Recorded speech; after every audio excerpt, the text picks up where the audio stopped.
Hello everyone, nandito po tayo ngayon sa onion farm ni Sir Marcelo Katakutan ng Barangay Vega Bungaba, Nueva Ecija. Bali, pinaharvest po yung kanyang white onion sa price na 34.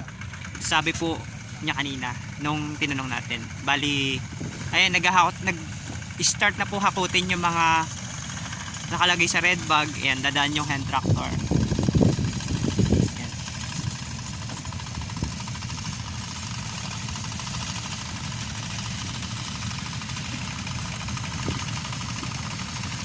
Ganyan po kadami. Ang estimated po na maanin niya, sabi po kanina ng ahente, nasa 600 plus.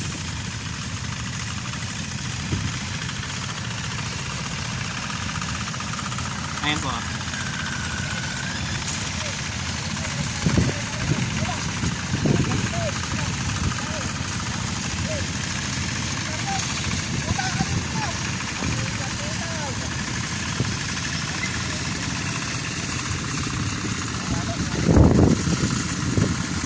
Ayan.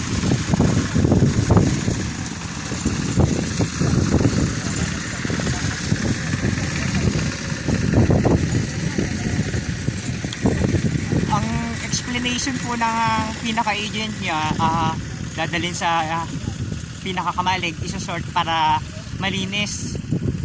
Tapos pag nalinis na, idediretso na po nila doon sa storage.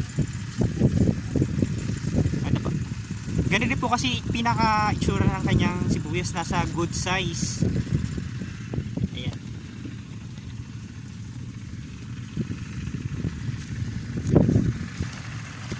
Medyo mas mataas po kasi yung presyo ng mas big na sibuyas ngayon. Yan po yung pinaka-explanation ng ibang buyer.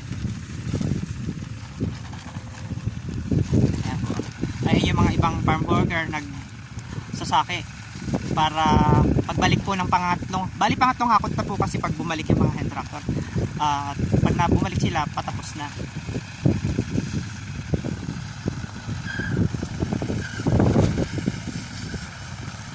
Ito, pakita natin yung, ito yung pinaka-reject nila yun. Maganda po na kanilang reject. Yan.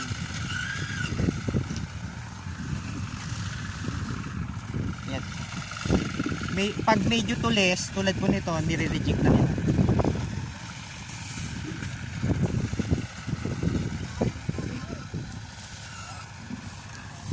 Tapos, ito yung meron pa silang natitirang gupitin sila ate.